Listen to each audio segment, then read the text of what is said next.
All right, so I'll move on. So as a rule of thumb, in terms of when not to treat PTSD, this is what I tend to think about. Safety, whether it's less safe to treat it than not to treat it. And I put it like that because it might be that it's slightly unsafe to treat it, but it's more unsafe for them to have it. So therefore treatment is the safer option, but you need to kind of put some things in place. When it isn't the main problem, as a rule, just because otherwise you're not going to meet your client's goals, it's going to be very difficult for them to focus on it. And or when other problems would interfere with successful treatment. This is what we've talked about already. If there are symptoms of another disorder which are going to interfere with their ability to do the treatment, then you might need to do something about those problems first. And then, and I guess this is where we get more into the sort of service kind of discussions, when it's outside what your service remit is. And I guess we can talk a little bit, and you guys will already have a better idea than me about this, about where you think as an IAPT service you kind of draw the line, or how you come to these kind of decisions. As you know, like the kind of initial setup of IAPT was around mild to moderate mental health problems with PTSD. That would have thought to have been things like adult trauma, single incident adult trauma of a mild to moderate presentation. Over the years, it's obviously kind of expanded somewhat, I think, whereby lots of referrals to IAPT, more severe problems, multiple traumas, this kind of stuff. But I think services still need to kind of know a little bit where they draw the line. I mean, it sounds like for you the complex trauma is something where the line is kind of there, although it might be a bit of a movable one. Other services I've talked to, some are very strict around like more than one trauma, they say they won't see it. Childhood trauma, they say they won't see it. Often they are, some services are seeing it. Most services seem to draw their line around having comorbid borderline personality disorder, which is obviously a common comorbidity with PTSD, but IAPT services I've worked with have said that's an exclusion for them, and risk, and then sort of the number of traumas. Sometimes people draw a line around that, and I think that's sensible if you've only got very restricted session numbers, just because in terms of time it can be hard to treat a lot of traumas that someone's got in their history. And I do think for services where people are expected to see these more severe cases or features, ones that have more complexities, I think you need to have extra training like today, but also kind of sufficient supervision, support, ways of thinking about it, and we'll come on to this a bit when we talk about kind of self-care at the end as well, because I think this is quite hard work on people. A lot of IAPT therapists I've met sometimes feel a bit out of their depth, or if someone has a flashback in the session, they worry that they're making people worse, or I hear words like re-traumatization bounced around, which isn't a word I particularly use or like, because I think someone has been traumatized, we're helping them, we're trying to help them. If someone has a flashback, it doesn't mean you're making them worse. People have flashbacks, that's part of PTSD, so hopefully what you're doing is going to improve their symptoms, not make them worse. But I think we often feel very bad if someone's become very distressed in our session, because we think, we're doing this to you. Actually, the PTSD is doing it to them, and it will be happening to them outside of your session as well. But yeah, we can get more into that later on. Yeah. I don't know if it would be, do you feel like it would be helpful to talk more about your sort of service decisions about what you see and what you don't see? Do you think that's a conversation to happen as a team, or do you think the decision's already been made? I think we've done quite a lot of work because we've got PTSD champions and we've developed a pathway. Oh, great. My view would be not to use the time doing that, but I'm happy to. Yeah. Yeah, okay. Does everyone feel relatively kind of confident, at least if they assess someone, about what would be IAPT suitable and what wouldn't? We do.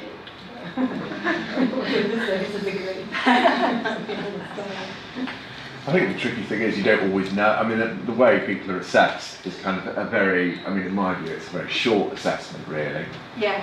And you don't know. No. You often don't know with people until you're 2 or 3 sessions in, if that. What the actual, what's going on, and new traumas come up, and all that. Well, we don't assess people, we screen people. Well, It's Yeah, different, that's- isn't it? that's That's the right, difference. yeah. You screen So- people at the beginning. Yeah. They only get an assessment at session 1 after they've been waiting already for therapy. But if Realistically, PTSD comes up and there's some if it comes up, but concern, it's very, it'll be very independent, it'll be very individual as to at that screening point how much information is established. That'll be very there's been individual. a whole sort of training package for screeners, which Nicole wrote.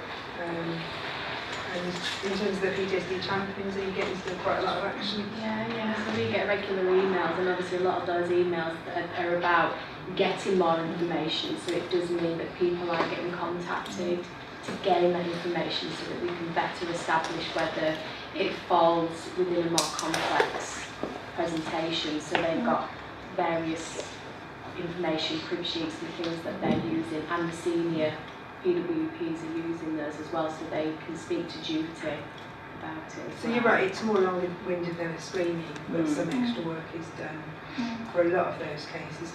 But yeah, in terms of a proper assessment and formulation. Yeah. Yeah, I mean, I think it's difficult. You know, I think it's difficult for all services and all clinicians, to be honest. But I'm glad to hear there's a lot of thoughts gone into it. I think that's important. But you're also absolutely right. Sometimes you think you've got good measure of something, and then you start the assessment, you start the treatment, and all kinds of other stuff comes out that you hadn't picked up, or sometimes people don't tell you everything up front as well. You know, and later they disclose more Or things. even they didn't realise. Yeah, definitely, yeah. And again, that's where flexibility comes in, right? We have to be able to sort of individualise our formulations and our treatments for everybody. You know, I think that's important. But I do think it's also important to be kind of getting support within your team and between each other as well with these kind of cases. Decision making and also what you do in treatment. So we're going to kind of move on now to one of the kind of areas of complexity, which is around sort of coping strategies, and when people have started to develop some risky coping strategies, because this is something that we obviously need to address kind of quite early in treatment if it's the case. And oh, that's the wrong way. Got upside down. There we go. And in general, what I would think to do is follow this type of approach really. So first of all, I'd sort of do a micro formulation, just map something out with the client about how we think this behaviour is linked to their problem, so what function it's serving, why they're using it, what it does for them. And then I would usually do a bit of just sort of guided discovery, discussion around it, you know, what they feel they get from it, if there might be any problems related to it and so on. And potentially start to just kind of, with that, gently kind of challenge any beliefs that might be obviously kind of problematic in terms of what it might be doing. I would usually look at the advantages and disadvantages of the behaviour, and then usually would move into some behavioural experiments. And this kind of pattern fits with most types of risky behaviour, risk and coping behaviours. So I'll give you an example. This is an example of a guy I treated where he was drinking a lot, and really drinking a lot just to help him get to sleep at night. So he was having nightmares, he was having problematic sleep, he would drink heavily. But as we kind of discussed, the alcohol was probably getting in the way of him being able to sort of actually process the memory better. So the nightmares were still there. So he'd got into this kind of vicious circle. So this is something we just mapped out in session, talking about it, explaining a little bit in terms of the effects of alcohol on the brain and memory processing and so on and so forth. Then when we looked at the advantages and disadvantages, again this is just kind of really basic CBT stuff. He came up with a few, you know, that it helped him get to sleep, it was less likely to have a nightmare, but he was also able to come up with a lot more disadvantages, as you can imagine, when we sort of went through it.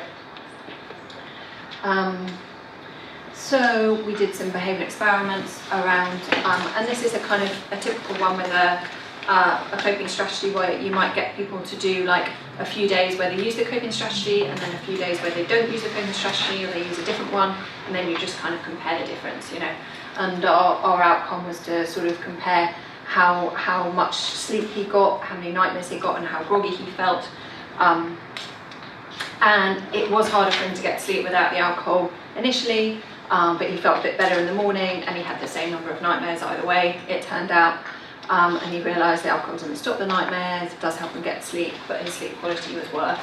So from there you might then move on to, for example, kind of thinking about some other ways of helping someone get to sleep or wind down, and see if they can start gradually replacing the behaviour with that. So risky behaviours, just very straightforward stuff is the kind of thing you would do. Explore what it's doing for someone, look at the pros and cons, and then experimenting with dropping and increasing it. For some people, you need to give them some alternative strategy. So if they're doing something which is doing something for them, they're not going to want to drop it unless you've already built up a different way of coping instead. So what I'd like you to do is have a think about this with a case, and maybe have a chat to the person next to you about what you think. So if you're assessing someone, in this case a young woman, she's self-harming a little bit, she cuts and she burns her arms. What do you think? Do you think it would be safe to carry on? Would it be something you'd see an eye at? Is it someone you'd do memory work with? Is it something you think you should do first? And if you think you would do something with her, what do you think you would do? What kind of strategies might you try in your therapy? Okay. So let's just have a think about that for 5 minutes, and then we can have a chat about it all together. Okay. Anyone want to share their thoughts? Do you think it would be safe to proceed with memory work? Do you think you would kind of keep going with this client, or what do you think you would do? We were talking about the whole short term versus long term as a guiding principle, Uh-huh. on the understanding that we might have therapists' worries about in the short term this could increase self-harm today or after the session. In Yeah. the longer term, that's what we're working with anyway. Yeah. That's the and that would be our kind of guiding principle, and we'd like to get to the memory work still as soon as possible. Yeah. We'd still do a thorough risk assessment Yeah. and see how deeply is covered, Yeah. where is she cutting, does it need medical help. Yeah, So we do all that first, definitely. and then we would kind of agree in that it seems like a quick win to formulate into the advantages and disadvantages like you were Yeah. suggesting, Mhm. but to offer up alternatives. He or she might be aware of alternatives already Yeah, yeah, tap into the services that are already there, yeah, and then try and get to the memory work as soon as Good. possible. yeah. Sounds really sensible. Yeah. Yeah, so you'd want to know a little bit more, wouldn't you? You want to know how concerned do I need to be, and does this ever require medical treatment? Is this ever more like a suicide attempt? Or is it just that it's a sort of a distress management technique? And if so, might there be other things that she could do that could help her when she feels like that? What's the function that it's serving? Yeah, kind of thing. But that you would still then proceed on to memory work if you'd established it was sort of, not high risk. Is that what other people kind of thought as well? Yeah. Anyone came up with any other ideas of other things You might keep the memory work in session first, and You might want to? keep the memory work within session.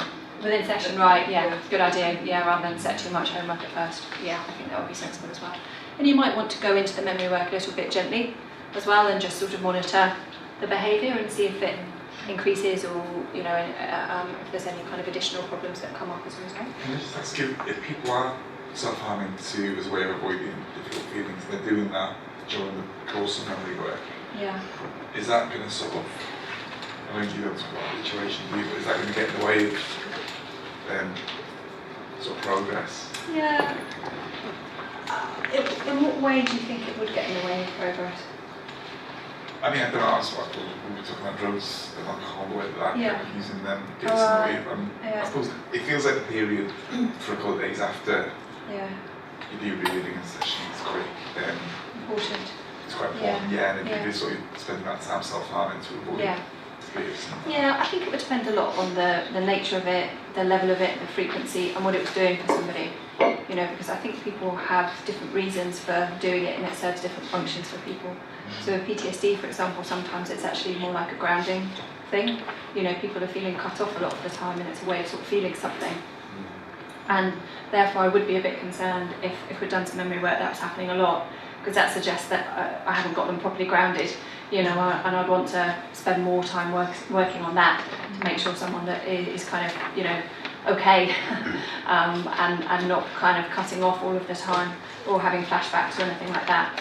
And if it's associated with high levels of shame as well, for example, it might be we need to do a lot of work around the shame, you know, so for some people it's more like a self-punishment kind of thing. And then I think I would definitely need to work on those beliefs rather than just ploughing on with memory work. So I think it depends a lot what's happening for somebody with it.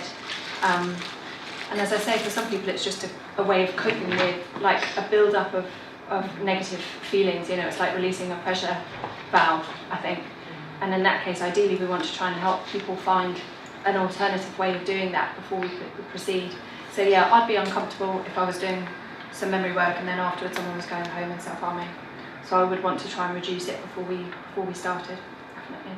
But I don't think it's something where you say, okay, there's no way we can do this treatment with you, or we need to refer you to another service or anything like that. Okay. Any other thoughts? Alright, good. And any other questions about other forms of risky coping or risky coping in general? Has anyone come across some types of risky coping that they haven't known what to do with, or where they've tried doing this sort of thing and it hasn't worked? I'm working with someone who's addicted to codeine at the moment, and I feel it's like it's relatively safe. It's not medically trained, so Yeah. because all the other work's going really well, and the PTSD is reducing, Okay. but I don't know how to advise them to reduce or to cut down. Yeah. Seeking support from an external service, but Yeah. there's advice I wouldn't know how to administer because it's about drugs. Yeah. We can't really advise about drugs. We need to make sure that there's a medical professional also involved. I mean, for something like that, if the GP is prescribing it, the GP might be able to be the person that you're liaising with around reducing the medication. If it's a psychiatrist or a pain clinic, I guess you won't have people who are under CMHT at the same time, will you? But you might have people who are under other services like pain clinics, I'm guessing. But it's just that I was thinking about your previous experiment with reducing with alcohol, and how do we know what level to pitch that experiment?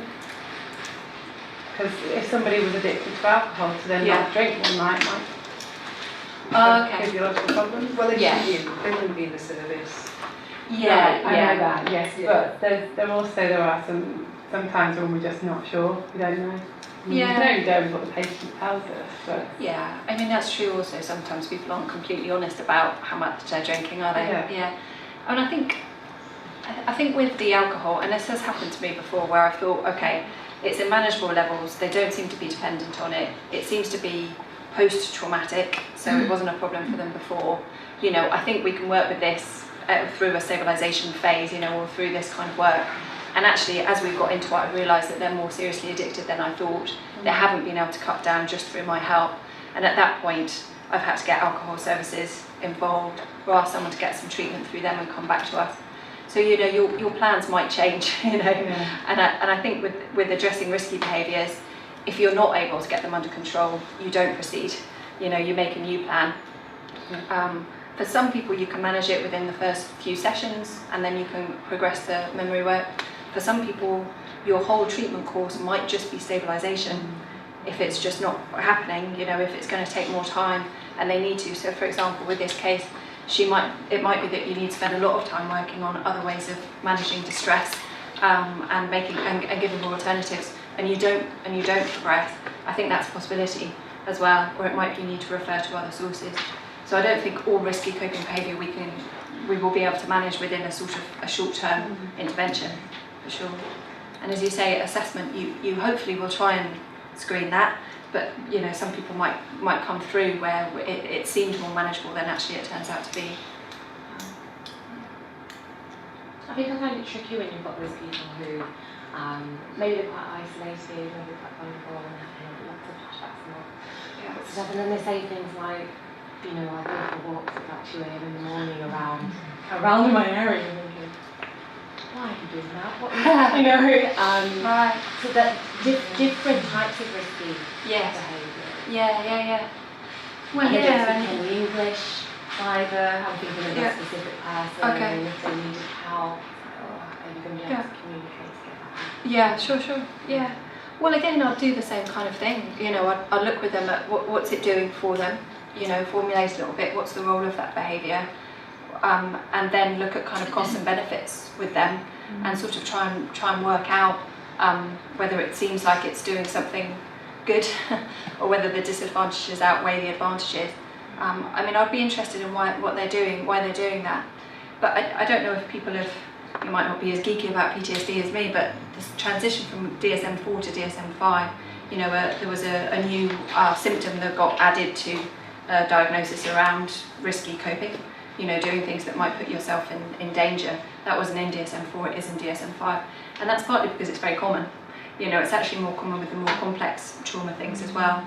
But I think what makes it complicated is that people are doing those things for many, many different reasons. And I think we do need to understand what those reasons are before we can help people with it. It's not very helpful for us to just say, okay, try not to do that. That doesn't sound like a good idea.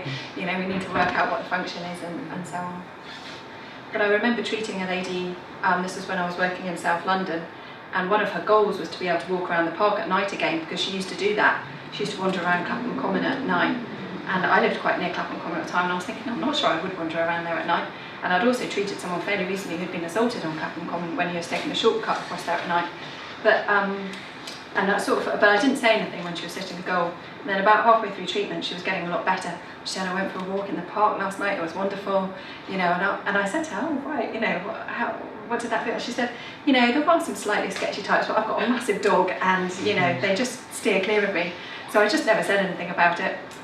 And that was like one of the things she enjoyed doing most. She felt really free to be in the park at night, and yeah. So she felt that to be a safe behaviour, and I wasn't sure about it. I mean, I did have a little chat with her about kind of, you know, the pros and cons of doing that, but she felt great about it. So we also have to be a little bit kind of, I guess, treat our clients as adults and let them decide what they want to do with their time. But I think looking at pros and cons is usually a good way to start. I mean, I've come across a few clients where they've had similar things happen quite a few times, and they're thinking it's quite difficult to, if it's something like sexual assault or someone getting attacked in the street, it's quite difficult to broach it without feeling like, directly without feeling like you sort of... Yeah, it's really hard, you're right. Yeah. I think with those cases, you've got to have a strong therapeutic relationship, but I think you do have to have a conversation about if there is a pattern that they've inadvertently fallen into, because no one wants bad things to happen to them, you know, and we have to be very careful not to suggest that someone is causing these things to happen, you know, deliberately, because they don't want it to happen either. But I think where there is a pattern that you can see, I mean, you know, I've worked with people where they have had multiple traumas and they don't seem to be related, and it just seems like it's just rotten luck, basically. You know, they've been in the wrong place at the wrong time several times, and I think that can happen. But I've also worked, for example, with women who have had multiple violent relationships, you know, and there's something about the men that they're attracted to and the men who are attracted to them who often seem to turn out to be violent, even if initially they don't seem to be, if you see what I mean. And I think in those cases we have had conversations about it, but usually they're aware, you know, usually they know this has happened to them more than once, and they think there's something going on. They'll say to you in therapy, you know, why does this keep happening to me, kind of thing. And I think then you can have an open conversation about, you know, what is going on, you know, and what's the pattern here, and is there a way that we can change it in the future. But I do think you need a strong therapeutic relationship to have those conversations. But yeah, certainly in the latter stages of treatment, if I've got someone who's been sort of chronically victimised in a number of different situations, I'll talk to them about it, because you do sometimes pick up on a vulnerability that you think other people are potentially going to exploit in the future as well. I'm thinking of a case as well recently who I worked with, who was a young man who'd been trafficked for like domestic servitude, so he'd been a kind of slave basically for a long time, and he'd got asylum in the UK, but he had these kind of friends who just sounded dodgy to me. You know, they sounded like he was forever doing people favours. He never had any money because he'd lent some to us. And I was thinking, I don't think you've got very good boundaries yet. You know, because he'd had such a difficult life, he hadn't really learned, you know, what is a normal friendship, you know, what is kind of a power imbalance, you know, and when to spot if someone is kind of taking advantage of you, basically. So we did a bit of work around that, you know, what was okay and what wasn't, and how to be assertive where you felt like you were being taken advantage of, and who he could check things out with, you know, if there was anyone who was trusted to get their advice about some situation or wasn't, and just kind of practical stuff like that. With the domestic abuse one, there's also, it's quite old now, but there's a book by Cubany it's called PTSD for Battered Women, which kind of dates it, but it's actually a very good book on CBT for survivors of domestic abuse. I can put this handout from it on the shared drive for you, but he wrote a list which, I can't remember what it's officially called, I've always called it the Wrong'uns checklist, but I think it's called something like warning signs of potentially abusive partners or something, and it's got things like, you know, excessive jealousy, you know, someone who wants to know your whereabouts all of the time, financial restriction, people who have been in trouble, spent time in prison and things like that.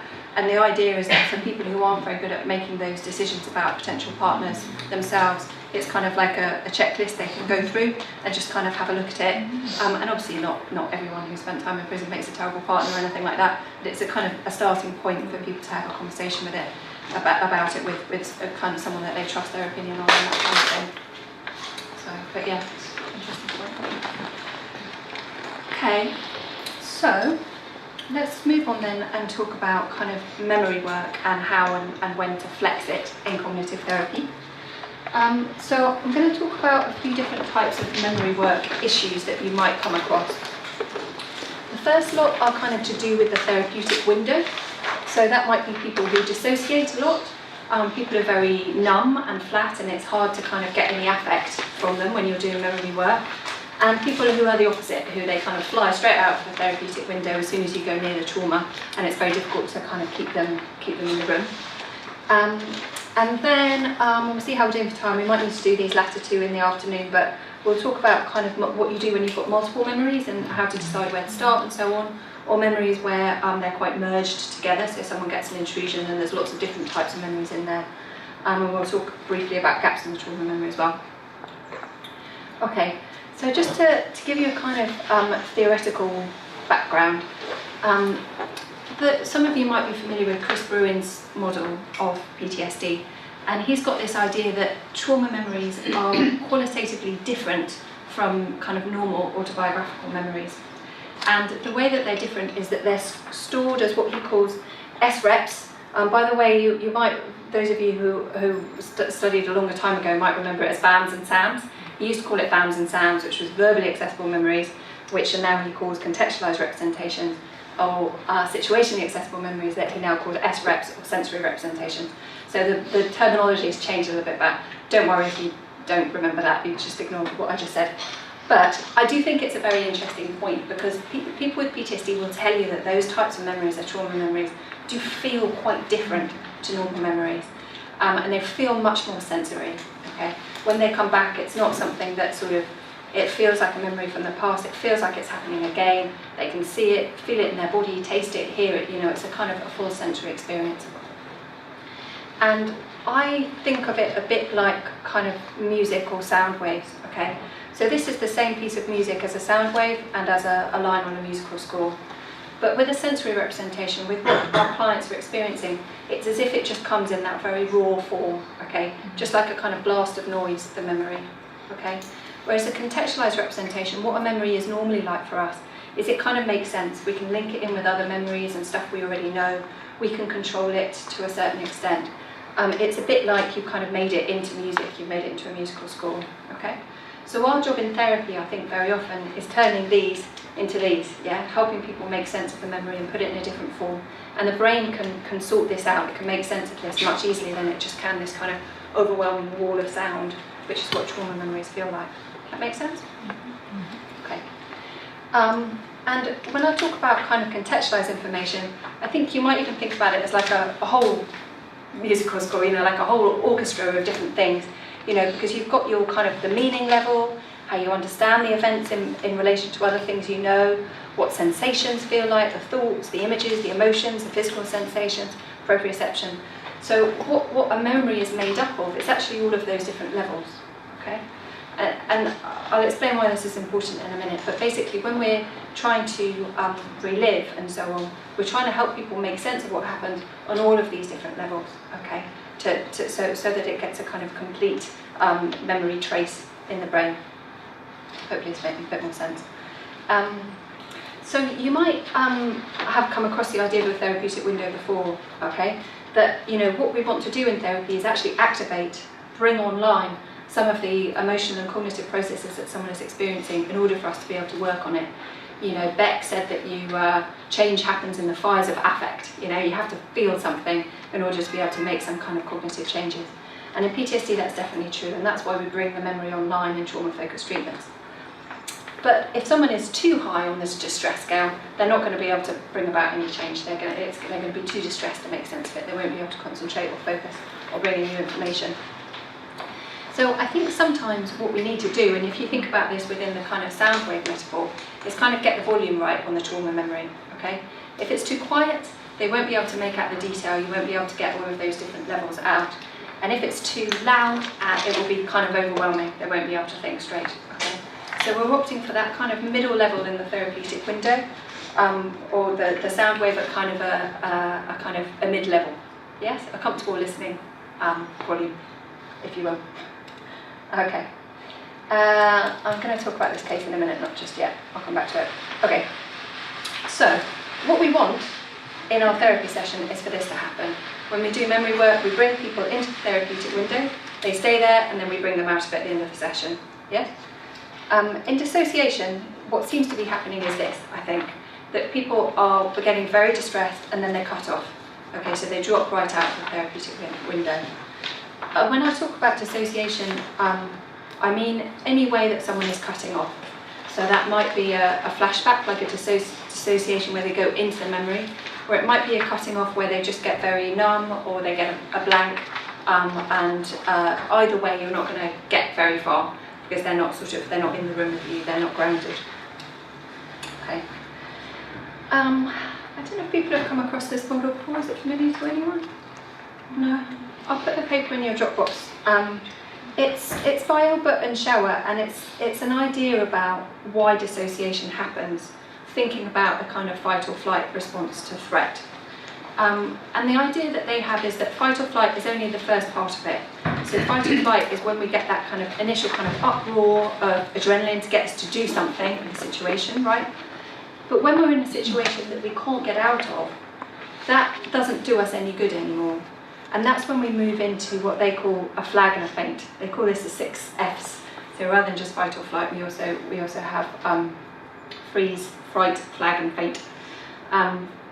So the idea is that for people where they've had very prolonged traumatic experiences, where they haven't been able to escape, the fight or flight has probably come about in the initial phases, but because they haven't been able to escape, that becomes sort of unnecessary. So your kind of evolutionary response after that is actually to kind of flag. It's to do nothing, to kind of play dead, as it were. Has anyone ever seen the fainting goats on YouTube? I highly recommend Googling it if you ever need a giggle. It's not very nice, but there are these goats that have a sort of a coping reflex where if they get frightened, they just sort of fall over like this. They go rigid and fall. And it's this basically. It's a kind of a faint response. Fainting goats is the other thing you can Google. Because for some kind of evolutionary purposes, it's better to be kind of fainting or flagging rather than running away. And the idea with dissociation is this is what we do. This is what we do if we're in kind of prolonged threat situations. You kind of cut off after a while to minimise the harm coming to you. But for people where they've had either repeated traumatic exposure, or especially if they've had early life trauma exposure, they'll move into that dissociative phase of it much faster. So they might not even necessarily notice the fight or flight bit. That might happen very fast, but they'll just go straight into the kind of the flag or the feint. Make sense? So if you've got someone who is dissociating in the room, as I say, you've got this kind of problem with your volume, and what you want to do is have it more like this. You want to get them to have control over the therapeutic window and the effect that the memory has on them. So what I would usually do is initially some psychoeducation. So I might use something like that 6 Fs model to help people understand why they're dissociating.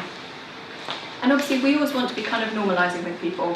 It's a, you know, this is just a normal response. This is what your body is trying to do to protect you from danger. But usually at this point it's unhelpful. People don't really like to dissociate in general. It's not a very pleasant sensation. But it helps to understand why we're doing it, normalise it. What you then will probably try and move into is working out what the triggers are. Because usually the dissociation is being triggered by something. It might be something very obvious, it might be a reminder of a trauma memory or certain situations, or it might be that it's actually quite hard to pick up on. You know, some people dissociate very readily once they've got very used to it.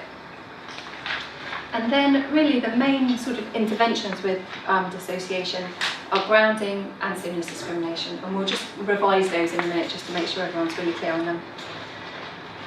If you move into doing memory work with dissociation, and I would say I would do memory work but only once I've done a lot of grounding and discrimination training so that someone's got really good at managing it, I would also try and do kind of volume down techniques. So rather than imaginal reliving, which tends to be the kind of go-to with most people, I would do types of memory work where it's easier for people to stay grounded, to keep a little bit more of a distance from the trauma memory. So you might do things like written narratives, if people find that less immersive. You might do imagery exercises whereby, for example, I don't know if anyone's come across this, but you imagine it a bit like, so for you guys, as if you were sitting in the audience and the trauma memory is being played on the screen, but, or like in a cinema, but you're sitting right at the back. So you're a long way from it, or it's a TV, but it's in the corner of the room, you're a long way from it, but you're still letting the trauma memory play. And then gradually you might be able to move closer to do it, you know, and turn up their volume a little bit on the trauma memory. But initially you want to create a bit of distance between the person and the trauma memory to keep them grounded. I would also do things, if I was going to do reliving, to kind of turn down the heat on it to make it less intense. So for example, talk in the past tense with the eyes open and maybe moving around. I've sometimes done reliving where we've been like marched on the spot in my office. You have to do it with them so that they don't feel like too much of a woolly. But sometimes movement helps people who get into a real freeze dissociation state. And I also quite like something that I call board game reliving. I'll show you a picture of it in a minute, or bird's eye view reliving, where you kind of you sort of map it out from above. So you might get like a piece of flip chart paper, put it on the floor of your therapy room, draw the scene of the trauma like a kind of map, and then you use like I use the smelling salts that I have in my office as people or whatever. So you kind of like you play out the trauma memory as if you're watching it from above. But there's something about having it in a kind of concrete form. Plus you're usually then a bit more involved. You're talking, you're moving. That seems to help people stay grounded when they do it. Okay. Makes sense? So, and are those, I'm just wondering, do those tend to work of themselves, or is that just a way of getting them to doing full track reliving? Yeah, that's a good question. There's actually some evidence that reliving works even with people who have very high dissociation, which is quite interesting. So I think for some people it does just work like that. For some people they can then progress to full fat reliving, as it were, because they've just become more able, the distress around the memory has come down. Yeah, either way, I would monitor it sort of with the person, but I have had people where we've only done it that way and we've never needed to do the full whack. And obviously, as with most cognitive therapy procedures, you're moving into your cognitive work. You're not just reliving over and over again. Obviously, this is a chance for you to be able to access the memory, access the hotspots and the meanings within it that you can then move on to with your hotspot work. And then you might bring it back in. Sound okay? Yeah. I'll show you an example in a minute. But just a quick revision on grounding, in case people need a brush up. Grounding is anything that brings you back into the room, brings your attention back into the room. Those might be kind of sensory things. My favourite is actually smelling salts, which sounds a bit kind of 19th century, but they're so strong.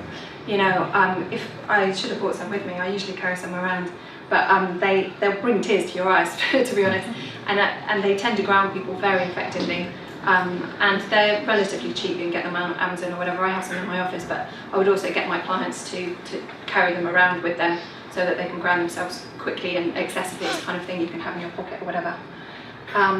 Other sensory things, squeezy balls, Often if I'm doing reliving with someone and I'm not sure if they might be a bit dissociative, I'll get them to squeeze a squeezy ball all the way through it, because I'll be able to see then if they stop moving.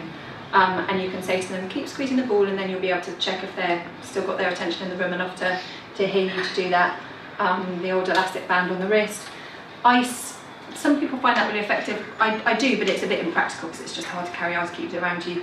And ideally you want something that you can have with you.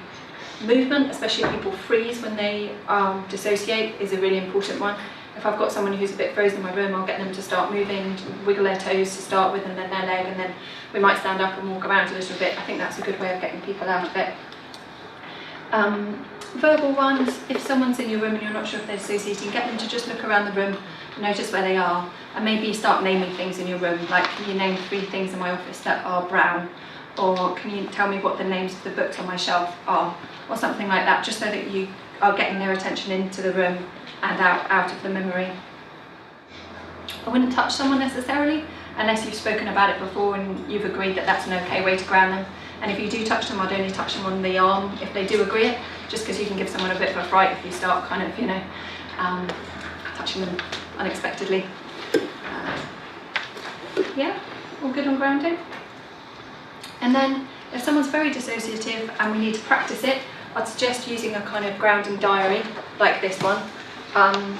So this is one for someone where it's a domestic abuse memory with multiple different traumas and therefore multiple triggers. So I'd get somebody to keep a list of the triggers, so that's the detective work that I talked about, spotting what your triggers are, what the intrusion was, and then to practice different types of grounding methods and then re-rate the intensity of the intrusion afterwards. So this will tell you a little bit about which grounding methods seem to be most effective for somebody, which ones they're able to use, as well as helping them learn more about what their triggers are so that it can be well prepared for them. What you might find is that sometimes your type of grounding method might match better with one type of intrusion than another one. So for example, if someone's got a strong olfactory intrusion, a strong smell, you might want to use something like the smelling salts or something like that to kind of interfere with that channel. Similarly, if it's like a taste one, they get the taste of blood, get them the Airwaves chewing gum or some Fishman's Friends or something, little wasabi peas, they're quite good. Something that's got really strong flavour just to kind of interfere with that channel. And so on, if they freeze, get them to move, etc, etc. Make sense? Okay, good. So quick refresher on stimulus discrimination then as well.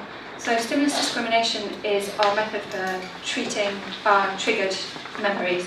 So the idea is that you help people to spot what it was about a reminder that is the matching detail to a trauma memory. So for this guy, it's his kid's toy, maybe it's the light that reminds him of the siren or the emergency services light in the trauma. And first of all, what you would do in your session together is go through and spot the similarities. So for him, it's the sirens and the flashing lights, and then to start filling in all of the differences, okay? And those will be the kind of the immediate, obvious differences, like then I was outside, now I'm inside. That was a kid's toy, this is a kid's toy. That was a real accident. Then I was in danger, now I'm safe. And also just even kind of minor sensory details, like get people to look at what they're wearing, get them to look at what the weather's doing outside, and I often say to people, I know this sounds really obvious because I know you know that it's different now, but you really need to tune your attention into the differences for it to kind of feel really different. Because at the moment your brain is taking you straight to the matching trigger because it's trying to keep you safe. It's noticed something that's the same, it thinks it might be a danger, so it's making you feel unsafe. So we need to show it everything that's different in order to make it feel safe. Okay? So that's what stimulus discrimination looks like. And then what you would do is go and practice that, right? You'd go out and about. Sometimes you can do it in your session, you can bring things in and practice it, So for this person, for example, we could find a sound file on the internet of a siren or something like that in the session. I say, okay, let's go through everything that's different. You're sitting in my room, it's a Tuesday, back then you were outside and it was a Thursday. The weather today is sunny, so practice with them in the session, and then they go out and start doing it deliberately in real life, like hanging around outside an A&E department where there's going to be lots of sirens and doing discrimination. Everyone kind of familiar with that technique? Yeah? Okay. I think it's a really effective one, but I do think you have to do it quite thoroughly. I've sometimes seen people do it where they just kind of go, oh, what's different? And they name a couple of differences and then they kind of leave it. I think if you need to sort of like take it through all of those steps and really get it embedded as a strategy for people, often for it to be effective. You do it with all types of trauma. So this is one from a guy I worked with who was tortured, and he would get very triggered by shouting voices, because it reminded him of people shouting in the prison. So obviously the matching trigger was the shouting. And then we would go through all of the differences in terms of all of the things that were different, which were obviously lots of kind of key things. Get him to focus his attention on those, and then we would practice it again by playing like a very shouty YouTube video, or getting him to go and hang out near a playground or something like that, where there's lots of screens and shouts all of the time, and practice it that way.